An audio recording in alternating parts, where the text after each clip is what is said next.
Greetings, this is Greg. I think the Pacific Theater offers a lot of potential for World War II flight simulation. I want to talk about what may be coming our way from Digital Combat Simulator, aka DCS. And I'm basing this off of what we can see in the videos from the Sim's creator, Eagle Dynamics.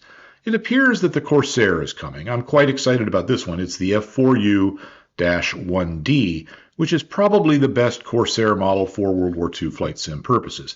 It came out in April of 1944 and flew through the end of the war, so it can be put up against the best Japanese planes within a realistic historical context. The 1D variant had water injection for extra horsepower and can take a large selection of external ordnance. Apparently, we will have Essex-class carriers coming around the same time. That's great, as the Corsair was, of course, flown off of carriers, and the flight sim crowd, myself included, will want to do that. I might be hoping for too much here, but I would like to be able to get out of the plane, walk around, and explore the carrier a bit, meaning more than just the flight deck. I've always wanted to do that on a World War II carrier, but really can't in real life because although there are a few surviving Essex-class carriers as museum ships, all of them are pretty far from their World War II configuration. I say I'm probably hoping for too much there because it's not a ship simulator, and there are very few pictures from the war showing the interiors of World War II carriers, so recreating this would be a big challenge for developers and probably not worth it, but maybe. I'm glad to see there are other World War II vessels in the background. It would be pretty boring if we have the plane, the carrier, and nothing else. Other vessels and other types of surface vehicles are needed to get the immersion. Of course, we will also need a World War II map, and we almost have that now. The DCS Marianas map covers a large geographical area, including Saipan, Guam, Tinian, and more. It's currently a modern-day map, but I'm confident it will be converted to a World War II era map in time for the release. This map has a lot of islands which saw action during the war, so many historical reenactments should be possible. Hawaii and Midway are not on the map, but at this point I haven't seen any sign that DCS is going to model planes from the time of the Pearl Harbor attack or the Battle of Midway, so we can't have accurate recreations of those battles anyway. These are the Maug Islands, part of the Marianas. In this picture we can see some cargo ships anchored here. During the war, not much happened at Maug, but what did happen is pretty interesting. The Germans were familiar with these islands because at one point in history, they literally were German islands.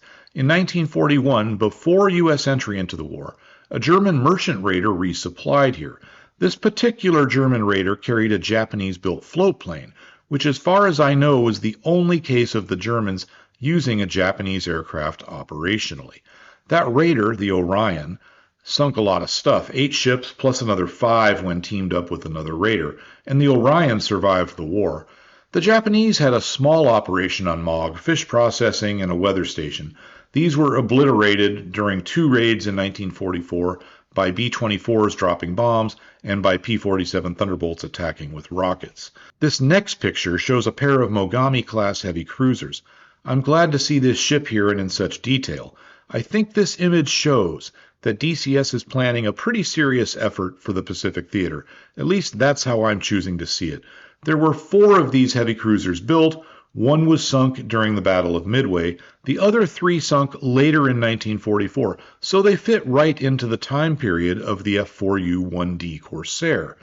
Naval targets are great, but the Corsair will need ground targets and Japanese aircraft as well to provide sim pilots with the immersion. In this picture, we have more good signs. A couple of tanks with some good detail, but the big news is the Zero in the background. It's not just a Zero, it's an A6M5C model. I'm excited about that, not because the 5C is a great variant, it really isn't, and it's no match for a Corsair 1D.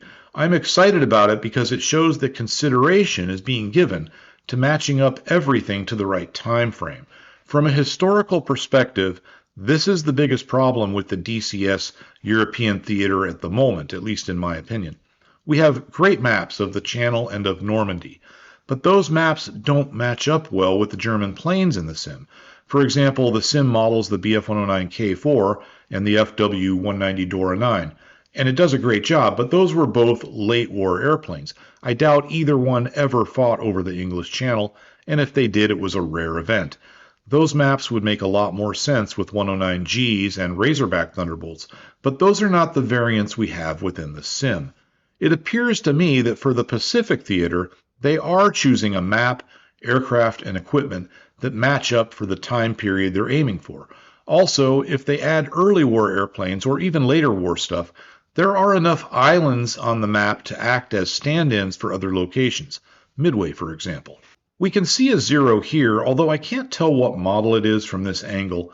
In order to have anything close to parity with the Corsair 1D, they're going to have to add some other Japanese fighters, Tonys, N1Ks, or Franks. Of course, I have no idea what we're actually going to get. All I've seen so far in terms of flyable aircraft are the Corsair 1D and the Hellcat, and I haven't seen much yet on the DCS Hellcat.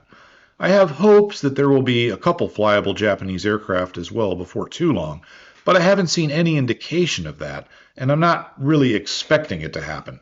At this point, I would be happy, at least for now, with AI-controlled Japanese fighters of various types.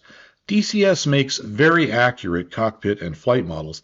I should clarify, many aircraft within DCS are created by third-party developers. I'm just calling it all DCS in this video for simplicity. The DCS aircraft are typically very detailed, and I'm not sure there's enough information out there to model some of the Japanese planes in the normal level of DCS detail. The Zero, Oscar, and Tony have plenty of information out there. Those could be done. But some of the others, I don't know. I hope so, but it's hard to be confident about it. It might be better for them to release simplified versions. Just as an example, if you eliminate the need for a realistic engine startup, you eliminate the need for a lot of working cockpit controls, and I think that's a sacrifice DCS players would be willing to make to get a greater variety of Japanese aircraft. The Pacific Theater is, from an aviation historical standpoint, very interesting. In the European theater, the Germans only had 2 prop-driven, single-engine fighters that were used in serious numbers, the Bf-109 and FW-190. Now, they had many versions of each, and they were continuously upgraded, but the variety was nothing compared to what we saw from Japan. The Japanese fielded 10 single-engine frontline fighters during the war, 4 from Nakajima alone. It was much the same with U.S. fighters. There were really only 3 used in significant numbers over the Third Reich, but there were 8 types commonly fighting in the Pacific Theater. This variety makes the Pacific the best World War II theater for a World War II combat flight sim. Yet strangely, the Pacific Theater is ignored in most modern flight sims. That's a shame, as there are not only more fighters, there is a greater variety of terrain and, of course, carrier battles. My concern is that it's taking DCS and the developers of the Corsair, specifically, a long time to get this going. I first saw pictures of the DCS Corsair and heard about the project about 6 years ago. All this time later, I still haven't seen anything that gives me confidence this thing is really coming, let alone anytime soon. More pictures, maybe a total of 30 seconds of video clips, but that's about all we've seen. Even if the Corsair drops tomorrow, is it going to be another 6 years before we get a flyable Japanese fighter? If so, I'll need to look for another sim to get my Pacific Theater fix. At one point, we had a lot of good Pacific Theater sims. This was back in the 90s and into the early 2000s, but the last one came out about 18 years ago, which was IL-2 1946. That had a lot of Pacific Theater airplanes, which is probably part of the reason people are still playing it today. We just don't have that anymore. I'm waiting for DCS to come through here, but I'm not holding my breath either. I've heard of other projects in development, but it's hard to discern the real attempts from vaporware. I hope we can fly in a good Pacific Theater sometime soon, but from what I've seen, I just don't know. That's all for now. Thanks for watching. Goodbye, and have a great day.